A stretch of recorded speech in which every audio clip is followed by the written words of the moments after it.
Some of the readings we've done in the past weeks have suggested that you bring in religion in order to humanize the other. So in order to establish tolerance in a society that has come out of a war, you use religion to make the other look more basically humanize him. And how does this work in a society, I guess, where you need secularization? Who replaces the role that religion has in bringing tolerance about? Well, I am ambivalent about the role of religion. I have seen both. Religion can humanize and have a positive role, but religion can also alienate and stupidify and have a destructive role. And I'm talking across the board. I am not an expert on Buddhism, but I know I've heard a different example today than what we heard from, say, Dalai Lama, the most prominent Buddhist leader.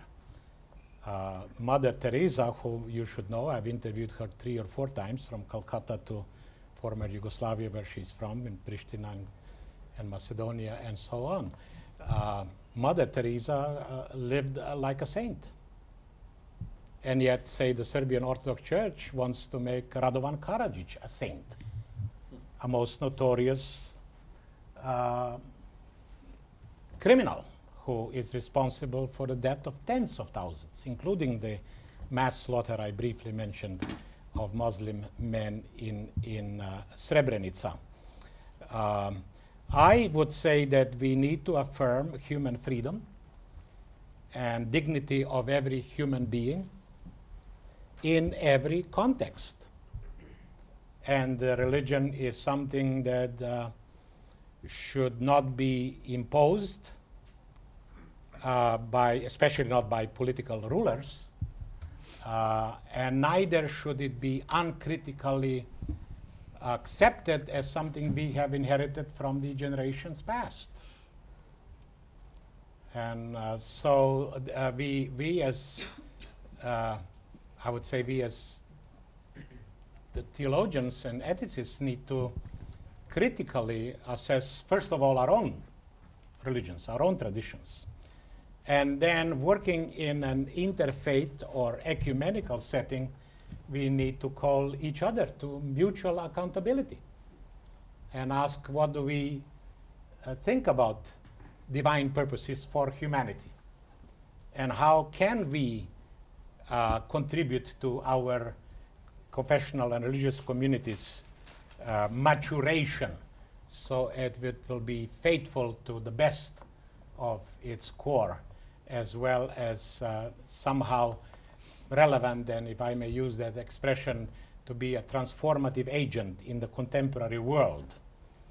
For those of you who are Christians, you will recognize the metaphor Jesus uses for his followers, that they are to be the salt of the earth and the light of the world.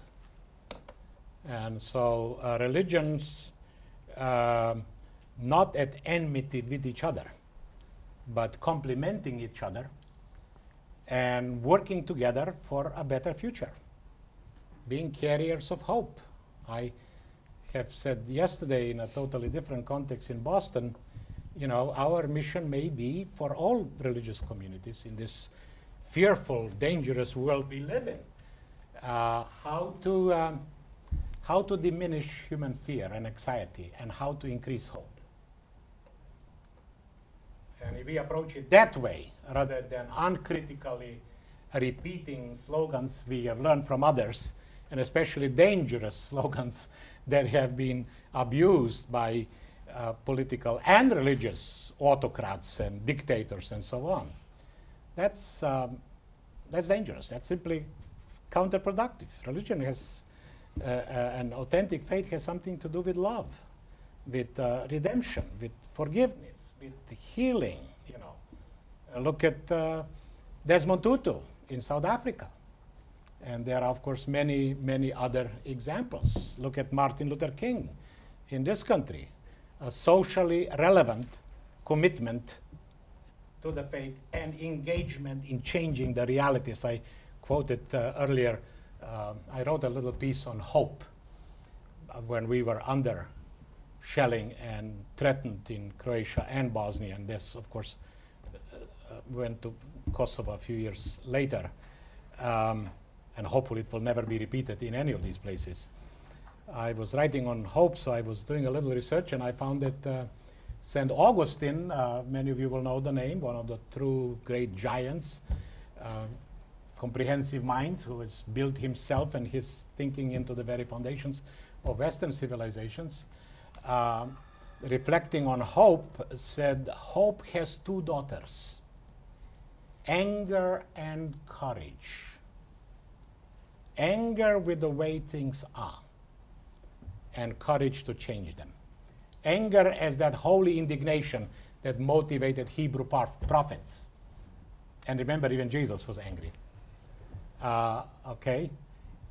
So it's not anger as a kind of a negative litany that makes you bitter and causes ulcers, but as that holy, wherever there is injustice and wherever innocent people suffer, if you don't get angry, something is wrong with your heart and your conscience. And religious leaders, religious communities especially, need to be awakened to more holy indignation about the injustices in our world, about the violence, about the poverty, and so on.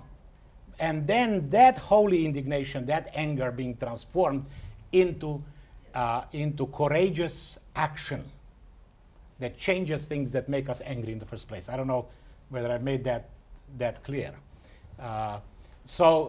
Religions, too long? One more question. Okay, yeah, I'll stop here. Sorry, St. Augustine, I couldn't quote you to the end.